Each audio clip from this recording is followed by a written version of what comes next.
Hi guys, and welcome back to my channel. This is Psychic Medium Ray, and in today's video I'm doing a different type of video.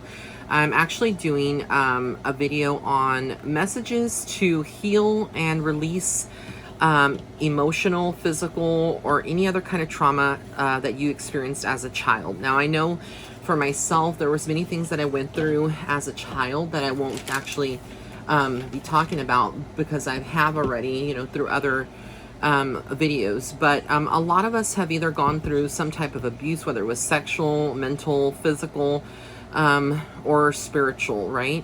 Whether it was your parents' beliefs, whether it was religious, whether it was, ideals that you held on to. So a lot of times we grow with that and we take that in, with us into adulthood. And as adults, some of us sometimes cannot heal from that, and it starts manifesting in the form of relationships, in the form of,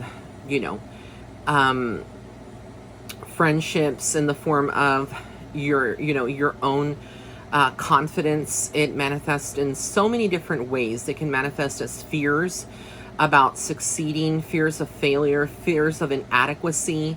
It translates into relationships, and it causes emotional or,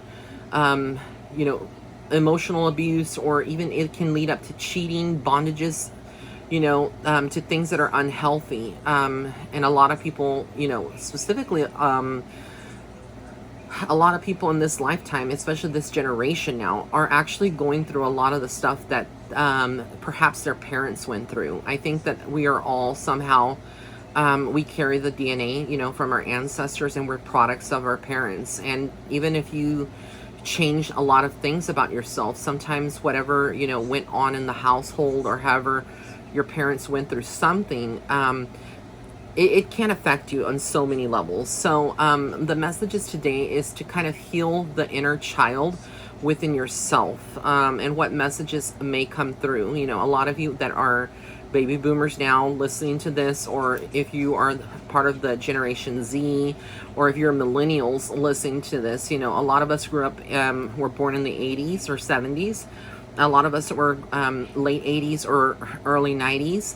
So, I feel like this whole new wave of people from the 70s moving forward, have experienced a lot of this. And I think that, with the pandemic, with the things that have been occurring in the world, it's been very traumatic on some level, and also just very eye-opening. And I think that the time, that we've had to quarantine, the things that we went through in 2020, 2021, leading up till now, has actually helped to open up our eyes and our hearts, and on some level, acclimate to a higher level of our state of consciousness, though a lot of us are still kind of stuck, and may need some guidance or some healing.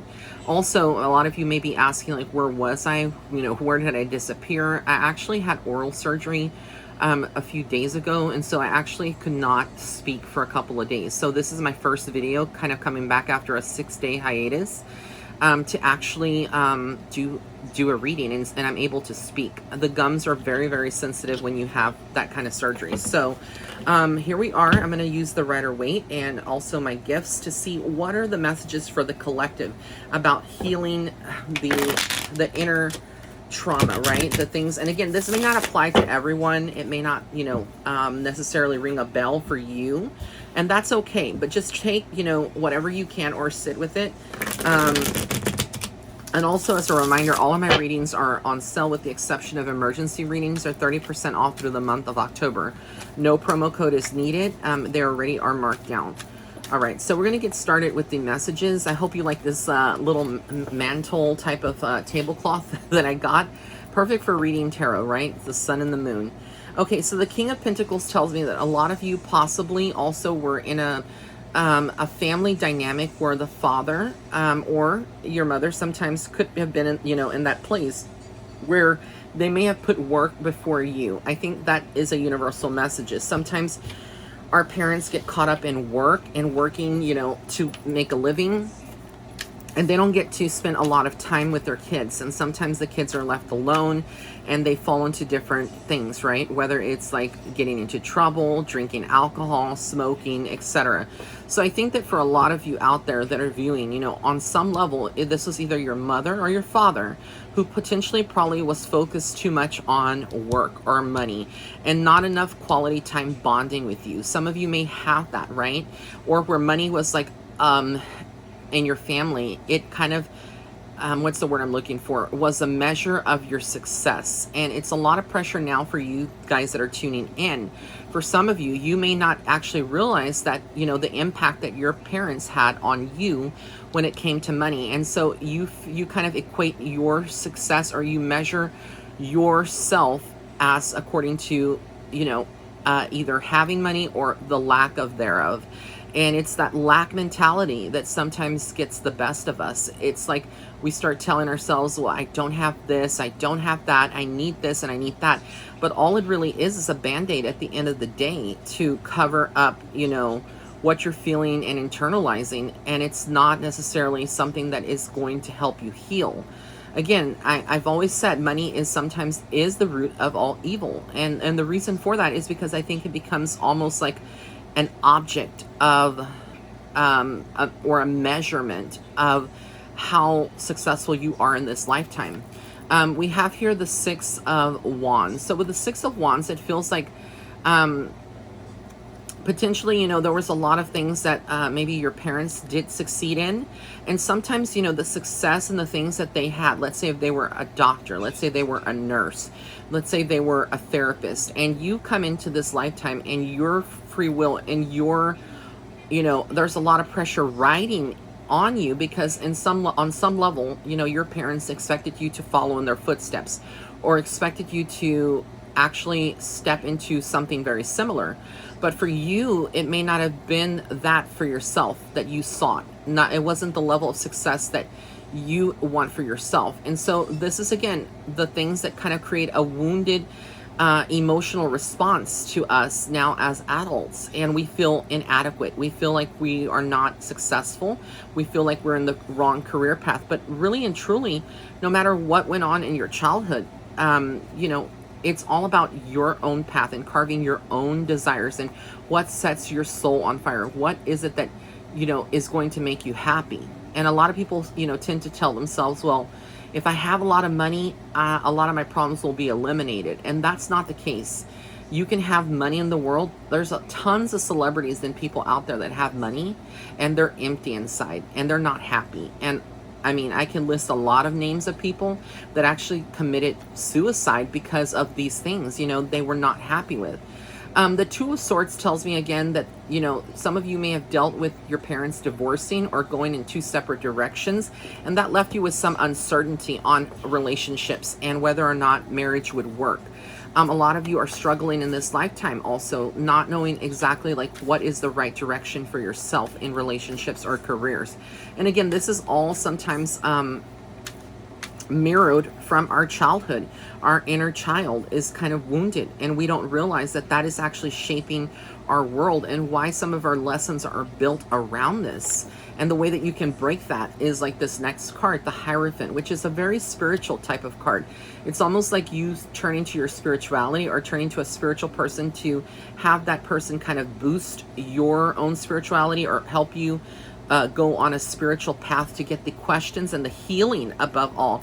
You know, this card for me symbolizes also healing on many levels. Like a lot of us that have these, you know, these inner child traumas and need to release and work on that. A lot of us have, you know, have to go through an inner awakening, and we have to go on a more spiritual path, whether that's using a modality, whether it's like having a friend that maybe does this kind of work, you know, spiritual work, whether it's you just, you know, working in a 9-to-5 job, but just realizing that you are very connected to source, and you will find the answers. The Temperance here, A lot of you as adults now, you know, you went through something traumatic when you were little. Now you may not have the patience that you once had. We live in a society in a time period where we want things now, the snap of our fingers. And if we don't get it, we're upset, we're unhappy, and it just helps to feed those wounds. And we can never focus on those wounds and healing them if we're constantly stuck in that perpetual state of, you know, I want it now, I need it now. A lot of times what we want and we think we need are actually not what the universe has in store for us. And usually it's a diversion or it's a rerouting that we go through. The Page of Swords tells me again that there's this kind of a little bit of like immaturity that some of us are still holding on to. A lot of us are very protective of ourselves now and what we're going through. So we may not take any acceptance for the things that we're going through, and we try to blame someone else, or we try to cast, you know, we take no accountability. For some of us, this is true. For some of us, we're kind of like still fighting a battle. A lot of us may be dealing with, you know, addictions, whether it's drug, it is, you know, food, or it's alcohol, or it's, you know, smoking. You know, there's something that a lot of us are fighting on some level. And in order to heal from that, you kind of have to do the shadow work. You have to go through the dark night of the soul and realize that the parts of you that are wounded are actually wounded because of your inability to face your inner demons, and to face that and raise your vibration and ground your energy and to put everything that you want into your manifestation. It's all in a vibration, you know. And then we have here the Empress. Again, a lot of you may have like grown up and from the very get-go, you know, you became pregnant at 16, 17, 18, or even in your 20s, early 20s. And you became a mom or a dad so soon that you actually didn't have time to live life. I think there's a lot of us out there right now that even now, the newer generation that are in their 20s are jumping into relationships. And because they saw mom and dad do it, or they heard that somebody in their family did it, they want to do it too. And they are not giving themselves enough time to actually live life and experience life. And I think that this kind of also shapes your relationships now. For those of you that are in your 30s, 40s, 50s, or 60s, or even 70s, you know, and you are now looking at yourself and you're like, I have had nothing but problems in relationships, etc.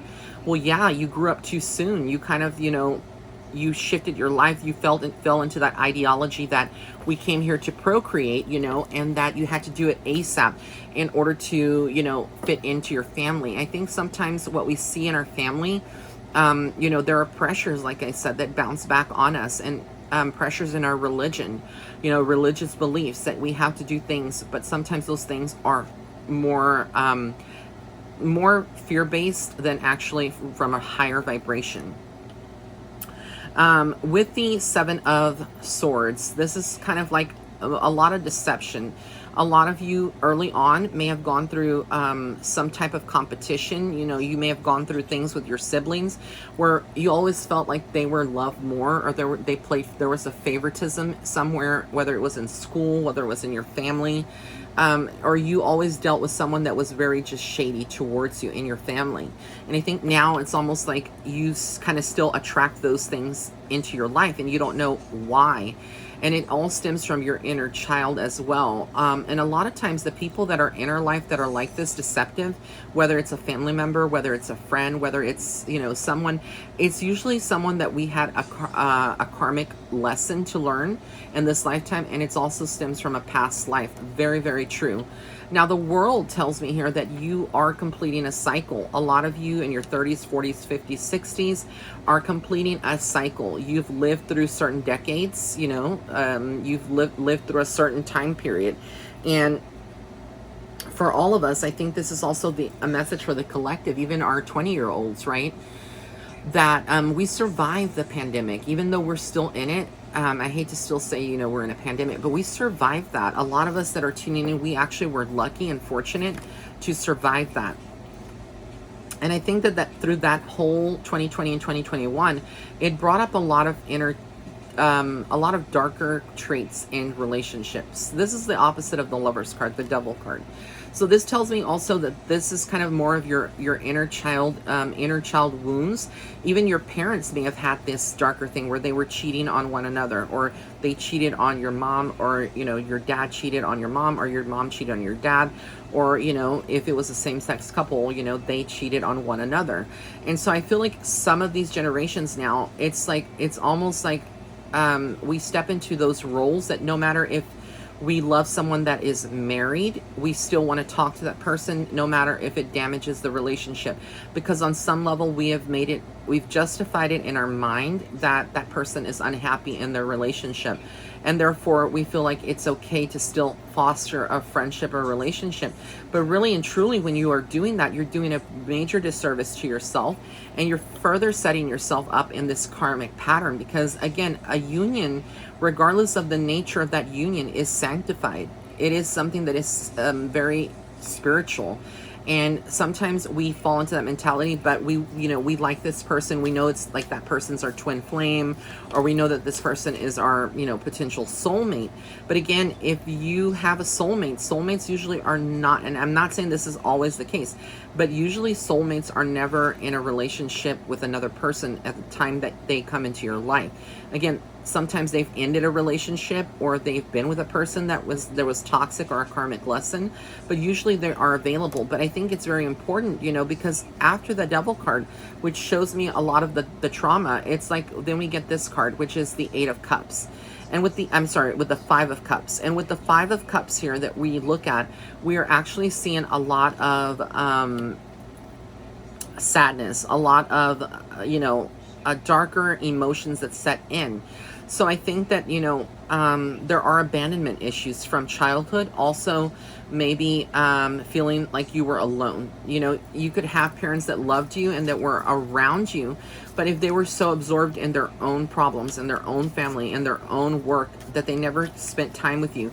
There's a lot of parents now that actually try to buy their children's love with money or gifts, and that is not authentic. It's not helpful on any level. And then we have here the Seven of Wands. So with the Seven of Wands, it's almost like that's your struggle now. Like a lot of us, I feel like are having to defend where we are, and a lot of us are feeling very defensive about our goals and our pursuits. But sometimes we stand in our own way because we're told that we need to do this, or that we want to prove a point to our family that we're not what they said that we were. Even if they said they called you a failure, or they called you this or that, we get into that type of mentality. But the whole point is that this is your journey and your destiny. You don't have to explain yourself to anyone. You don't have to try to live up to expectations.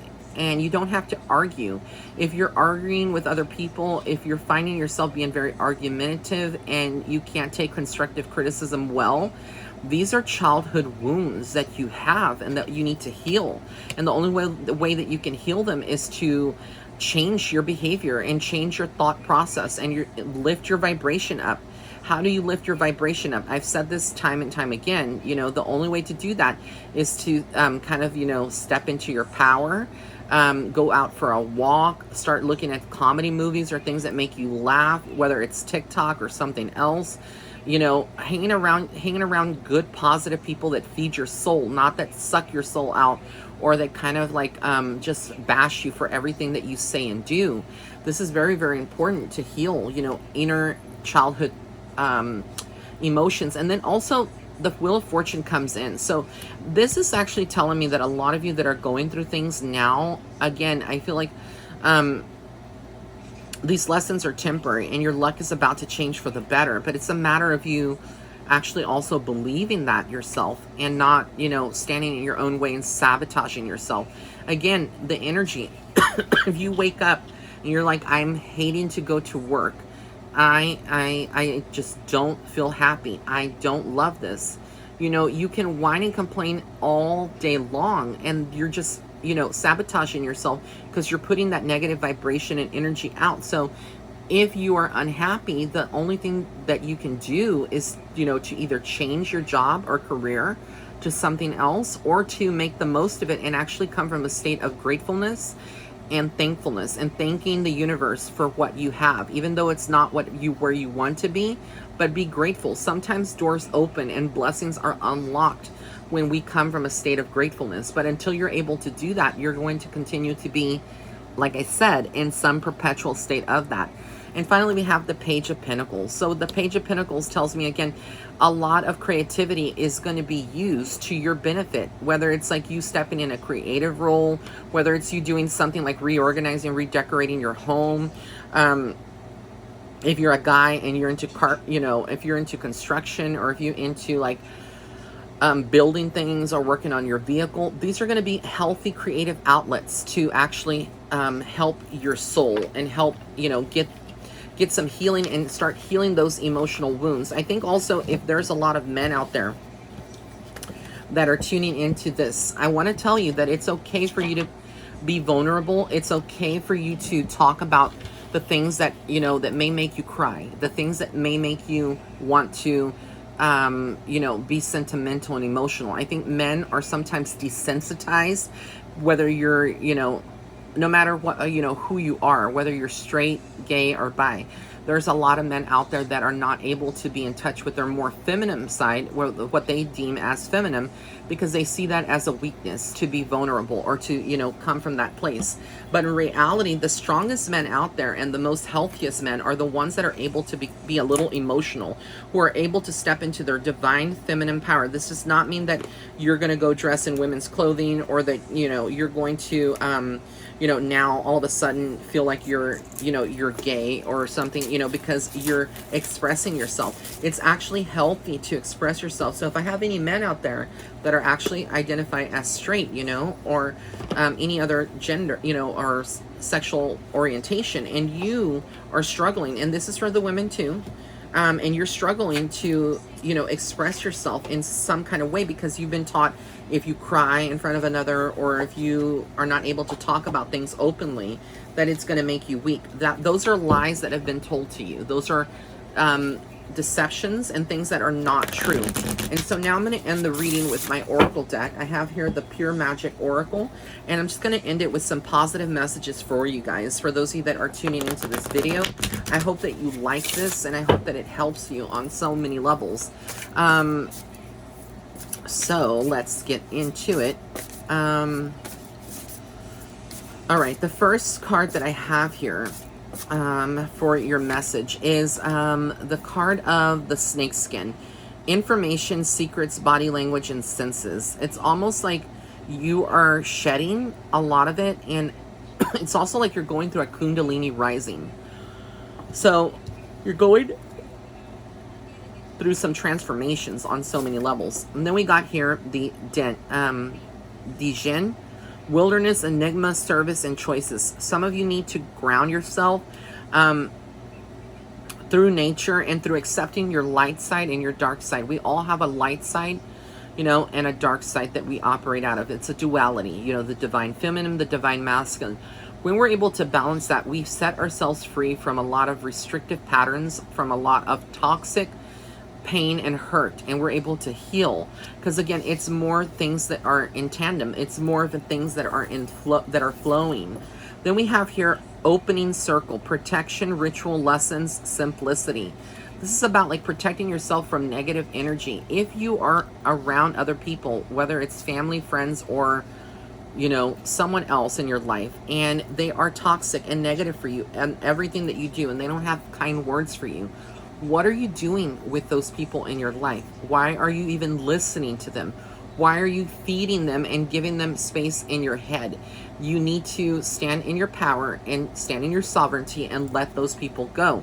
If you're in a relationship with someone and they're like, it's got to be my way, or it cannot be your way, or I'm going to do this and you need to like listen to me, that is about control. That is about fear. If you have a man or a woman who is complaining about your spending habits, I mean, sometimes it's coming from a place of love, but if it's because you buy things and, they are just, they don't, they want to control you, and they tell you can't wear makeup, you can't look sexy, you can't be this, you can't be that. That is a red flag in a relationship. Identifying those things will actually save you a lot of pain and suffering, because those things that start as little things in a relationship end up turning into bigger things, you know, about, you know, who you talk to and who you're working with. And it starts, you know, plaguing. And it's like a lot of you women too that are listening to this, you know, I'm not putting anyone in the on the hot burner, but a lot of you out there have relationships, and because you've come from a damaged relationship, you treat your partners at the same way that you know, you had to treat your ex. And I think this is the same thing for men too. Sometimes when men are damaged and they've had girls that are women that have cheated on them, they tend to treat their, you know, future partners the same way. And it's all about, like, realizing that that new person that's in your life is not necessarily like your ex, or, you know, that person is not like that. And I think this is why a lot of men and women out there are still single and not able to find someone truly that they call a soulmate or a twin flame, because they are constantly measuring other people and thinking that they're going to be exactly like their ex. But that is not their trauma. That's your trauma to heal. That is your responsibility to do the healing. If you're not getting therapy, if you're not being true with yourself, if you're not willing to change, then you're not ready for a relationship. You're not ready for love. And I'm just going to say it. And then we have here the Herbal Graft, the Herbal Craft, regeneration, plant medicine, caretaker, bloomer. A lot of us now in this state of consciousness are turning to more organic and holistic ways of, you know, nourishing our bodies and our souls. Whether it's, you know, drinking matcha tea, because that's my thing, or eating vegan, or whether it is, you know, just like drinking teas, or doing Ayurveda. I don't know how you say that. You know, there's a lot of different ways that we can go about to healing ourselves, whether it's working with crystals, whether it's saging, Palo Santo, you know, whether it's like doing salt baths, whether it's like doing candle rituals, you know, where you're actually burning candles for healing, for love, for, you know, for attracting in abundance, etc. This is all self-care. It's all about self-preservation. But I think for you guys, it's very important that you got this message tonight. So I want to thank you again for tuning in if you made it this far. And I hope you really enjoyed this. I'm really glad to be back. I'm going to have a lot more videos coming out in the next couple of days. And if you have a suggestion of celebrity reading or any kind of reading that you want me to do, please leave a comment in the comment section below this video. Again, don't forget to subscribe to my channel and hit that red notification, the notification bell icon, and turn it to all, so that way you be notified of all videos here on my channel. Don't forget to binge watch all of my older videos, and don't forget to join my Patreon community for some exclusive videos on and content on that channel. All right, guys, I love you so much. Until next time, bye.